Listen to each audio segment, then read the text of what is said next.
মিরপুর 10-এ আওয়ামী লীগ অবস্থান করছে এবং মিরপুর 13 থেকে এই মুহূর্তে বৈষম্য বিরোধী আন্দোলনকারীরা কিন্তু তারা এই মুহূর্তে মুখোমুখি অবস্থান করছে এবং তারা একদম খুব কাছাকাছি অবস্থান করছে। আমরা বারবার ককটেলের শব্দ পাচ্ছি, বিভিন্ন জায়গা থেকে ককটেলের শব্দ পাচ্ছি। আওয়ামী লীগ এবং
আপনাদের সকলকে ভালোভাবে জানিয়ে শেষ করছি।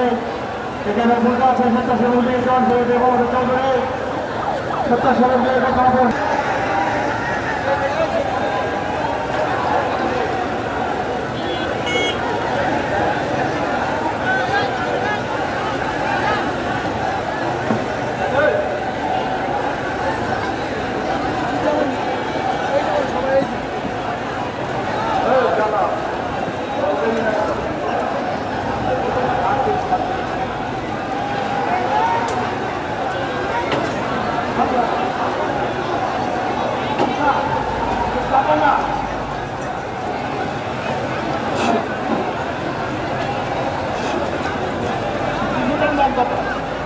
সংগ্রামী সাথী বন্ধু, আজকে বিগত বেশ কিছুদিন যাবৎ এই সাধারণ ছাত্র মন্ডলী শিক্ষার্থীদের উপর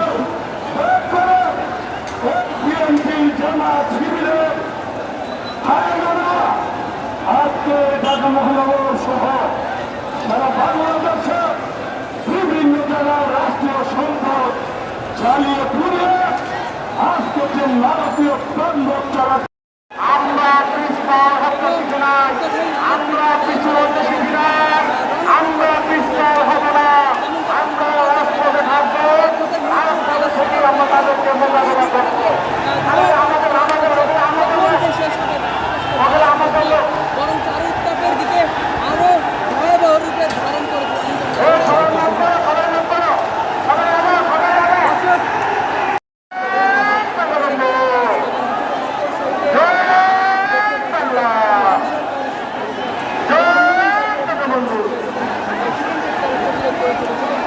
সবাইকে আইনের কলেজের দিকে যান, আইনের কলেজের দিকে যান, সবাই আইনের কলেজের দিকে যান, সহযোগিতা করেন, সবাই দিকে যান। ওই সুশৃঙ্খলা সমাজে আসছে আইনের কলেজের দিকে আমাদের আমরা আইনের কলেজের দিকে সবাই যান। যারা ছাত্রলীগ যুবলীগ স্বেচ্ছাসেবী আওয়ামী লীগ শুধু এখানে থাকবে, আপনারা সবাই ওখানে যান। ওখানে আমাদের লোক আছে, ওরা সন্ত্রাসী করার জন্য এখানে এসেছে।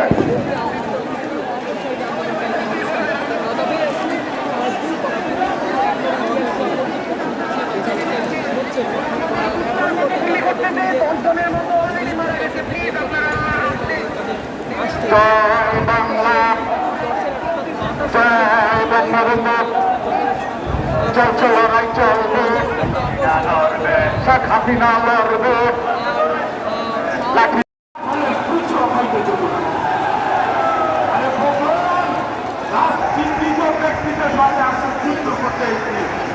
আমি ভাবতে পারি আমার ঘরের ছেলে মেয়েদের সাথে যুদ্ধ করতাম। তোমাদের দাবি ইতিমধ্যে পূরণ হয়েছে, সেই দাবির জন্য আরো কিছু তোমাদের কোনো ভাই আরে ছেড়ে দেন না।